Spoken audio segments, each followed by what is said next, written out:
My name is Purge and I approve the content in this video. Hey guys, this is SunsFan and welcome to the official Dota Cinema Guide to Nature's Prophet. If you aren't familiar with this hero, you may want to watch the introduction we did for him at the corresponding link. Nature's Prophet is an intelligence hero who can be built as both a carry and support. He can also gank and push with the best of them thanks to his global presence. Whether you're jungling or playing solo, Nature's Prophet is pretty flexible overall. But no matter what you choose to do, just know you'll primarily be leveling Nature's Call and Teleport. Start out with Nature's Call and level it until 5. This is both useful for jungling as well as the Suicide solo. Get Teleport at 2 and Sprout at 4. No matter the build you're going, never get more than 1 into Sprout because 1. It doesn't scale particularly well, especially if heroes are carrying tangos early in the game, and 2. For early game ganks, a level 1 Sprout is more than enough if it's not countered already. Be sure to get your ultimate Wrath of Nature at the standard 6, 11, and 16. Then, instead of finishing Nature's Call, go ahead and max Teleport first. Then you can get that last level of Nature's Call. Having a higher level of teleportation earlier will allow you to gank more often, but if you're having real trouble taking down neutrals, you can still max Nature's Call first. Regardless, after you've maxed these skills, you can either level up Sprout if you think it'll be effective, or you can just opt for stats. The thing to realize is that you can mix and match Teleport and Nature's Call quite a bit. As long as you have at least one level in all 3 spells by level 5, you can do work. If you're jungling, get several clarities so you can pop Nature's Call whenever you need. If you're soloing mid or the side solo, then you can still use a couple clarities, but in combination with some health regeneration. With any extra money, buy a Ring of Protection to turn into a Ring of Basilius. Boots of choice are almost always treads, since the extra HP and attack speed come in handy during your ganks. For early game, getting an urn is an amazing idea. Whether you're in the jungle or a soloing lane, ganking should be your highest priority. Even if you don't technically help in the gank, your teleport alone should allow you to rack up easy charges, as long as you're paying attention. A Medallion of Courage is also a cost-effective item that could be looked at, especially in the jungle, since it'll allow you to farm much easier. And although it's often misunderstood by pub players, a Hand of Midas still technically makes sense on Prophet, since he really does need a good amount of gold and experience to be effective. Into the mid game, a mech is pretty common to find since it gives you great tank ability as well as amazing support for your team and extra pushing power for your treants. Past this, a Necronomicon or Aghanim Scepter would also be excellent since they will let you push down towers and lanes with ease. In addition to this, a Maelstrom is a cheap item for pushing and will aid you later if you go for a hard-hitting build. For late game, a Scythe of Ice is pretty much the best tool since it provides you with a disable and great stats. As an alternative to this, or in addition to if you're farming well, an Orchid could be great, especially against heroes with escape mechanisms. If you ever become a right-clicking threat to the enemy team, then purchasing a BKB will be a must. Now if you're going for the pub DPS build, you could substitute some items for the following variety. This variety includes a Desolator, Daedalus, Mjolnir, and Manta. Here are some quick notes regarding the laning phase before we go over his skills in depth. Remember that if you're in the Suicide lane, you can use your treants to pull the creep wave to your tower so you can net some easy experience. Also use them to deny runes if you or your teammate is not able to get to them.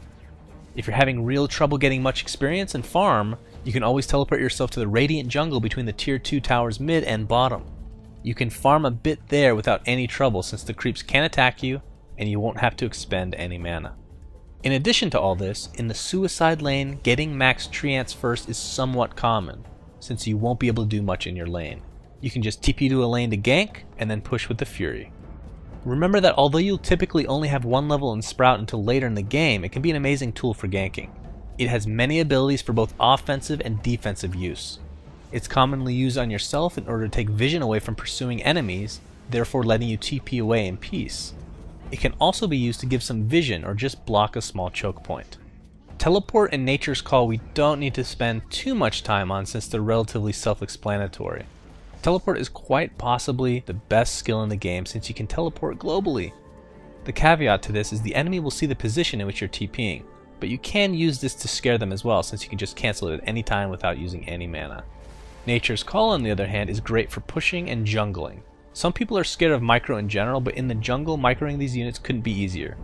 Just move one away from the neutrals as it gets low, then rinse and repeat. But in general use, microing these units isn't as game-breaking as microing, let's say, something like Meepo's clones.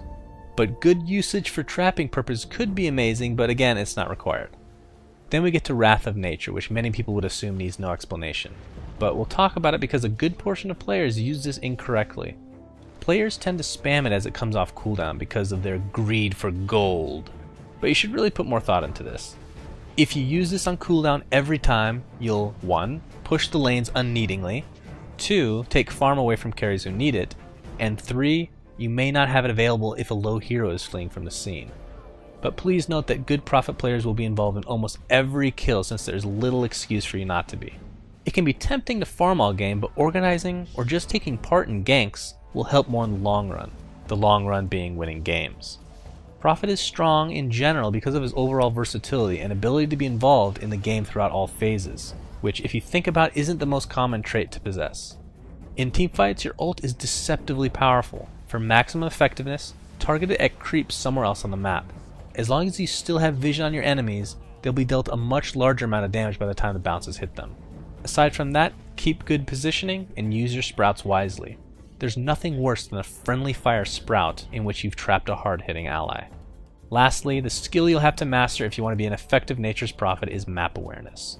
Whether it's teleporting to get the last hit on a fleeing enemy hero, joining your team for a gank, or pushing down vulnerable towers, if you arrive at the right time with a timely earn charge or mech, you can shift the balance in your favor.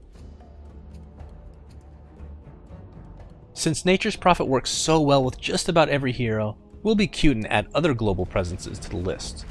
Heroes such as Spectre, Zeus, Tinker, and Wisp are a few key ones to mention. Now the list of heroes that Prophet should stay away from is a different story. They include trained assassins and gankers who can come out of nowhere and punish you. These heroes include Riki, Bounty Hunter, Nyx Assassin, Night Stalker, and Wisp, who seems to be in a love-hate relationship with our tree summoning friend. Thanks for watching, and please remember to subscribe to our YouTube. Also, a big thanks to Flawless and Purge for their help in writing this guide. You can check out their awesome channels in the video description.